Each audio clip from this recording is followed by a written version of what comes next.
പടിഞ്ഞാറ് പൂർവ്വത്തിൽ നിന്ന് അത്രൈത്യമായി അവൻ നമ്മുടെ അനിഷ്ടങ്ങൾ നമ്മിൽ നിന്ന് നീക്കിവിടുന്നു. 2026 ജനുവരി 13 ചൊവ്വാഴ്ച. ഇന്നത്തെ ധ്യാനത്തിന് ഞാൻ പുറപ്പാട് പുസ്തകത്തിലെ അധ്യായം 16 വാക്യം 20 നിന്ന് തിരഞ്ഞെടുത്തിരിക്കുന്നു. പക്ഷേ അവർ മോശയെ കേൾക്കുന്നില്ലായിരുന്നു. ചിലർ അതിൽ ഒരു ഭാഗം പകൽ വരെ വിട്ടുവച്ചു, അത് വെട്ടക്കഥകൾ ഉണ്ടാക്കി മണമുള്ളതായി. മോശെ അവരോട് കോപം കാണിച്ചു. സുഹൃത്തുക്കളെ, നമസ്കാരം. കർത്താവ് നമ്മോട് കേൾക്കാനും വിശ്വസിക്കാനും പറയുമ്പോൾ ഈ വാക്യത്തിൽ നമ്മൾ ധ്യാനിക്കാം. ഇന്നത്തെ ധ്യാനത്തിന്റെ വിഷയം വിശ്വസിക്കുകയും അനുസരിക്കുകയും ചെയ്യുക. കർത്താവ് മോശയോട് കൽപ്പിച്ചു, അല്പത്തിന് അപ്പവും സന്ധ്യയ്ക്ക് വാൽക്കഥകളും അവൻ നൽകും. വാഗ്ദാനം ഭൂമിയിലേക്കുള്ള യാത്രയ്ക്കിടെ മരുഭൂമിയിൽ നല്ല ഭക്ഷണം ഇല്ലാത്തതിനാൽ ജനങ്ങൾ പരാട്ടി.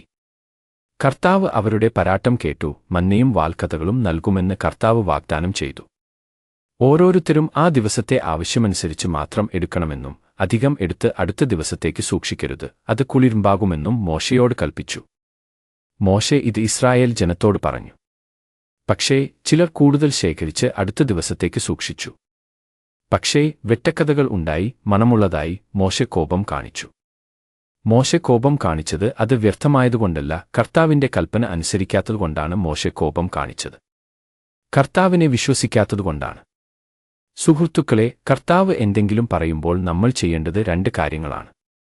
ആദ്യം, കൽപ്പന അനുസരിക്കുക. കൂടുതൽ എടുക്കരുതെന്ന് കർത്താവ് പറഞ്ഞു.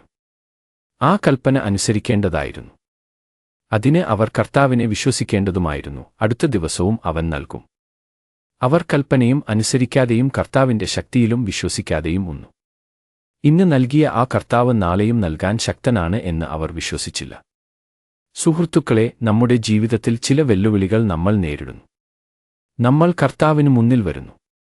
നാം അപേക്ഷിക്കുന്നു. ചിലപ്പോൾ പരാട്ടുന്നു. പക്ഷേ കർത്താവ് നമ്മോട് വാഗ്ദാനം ചെയ്യുന്നു, അവൻ നമ്മെ നൽകും. ആ ദിവസത്തെ ആവശ്യമനുസരിച്ച് ഓരോ ദിവസവും അവൻ നമ്മെ പരിപാലിക്കും. കർത്താവിനെ അനുസരിക്കുകയും അവൻ നൽകുന്നത് സ്വീകരിക്കുകയും ചെയ്യണം. ഇന്ന് നൽകിയ കർത്താവിന്റെ ശക്തിയെ നാമും വിശ്വസിക്കണം. നാളെയും അത് നൽകും, നൽകിയിട്ടുണ്ട്, തീർച്ചയായും നൽകും. കർത്താവിനെ അനുസരിക്കാം, കർത്താവിനെ വിശ്വസിക്കാം. അനുസരിക്കുകയും വിശ്വസിക്കുകയും ചെയ്യുന്നവർക്ക് കർത്താവ് മഹാനായും അത്ഭുതകരവുമായ കാര്യങ്ങൾ ചെയ്യും. പ്രാർത്ഥന. കൃപാപൂർണമായ കർത്താവേ, നമ്മുടെ സ്വർഗീയ പിതാവേ, നിന്നെ നന്ദി പറയുന്നു. നിന്നെ അനുസരിക്കാനും വിശ്വസിക്കാനും സഹായിക്കണമേ. ക്രിസ്തുവിന്റെ നാമത്തിൽ നാം പ്രാർത്ഥിക്കുന്നു. ആമൻ.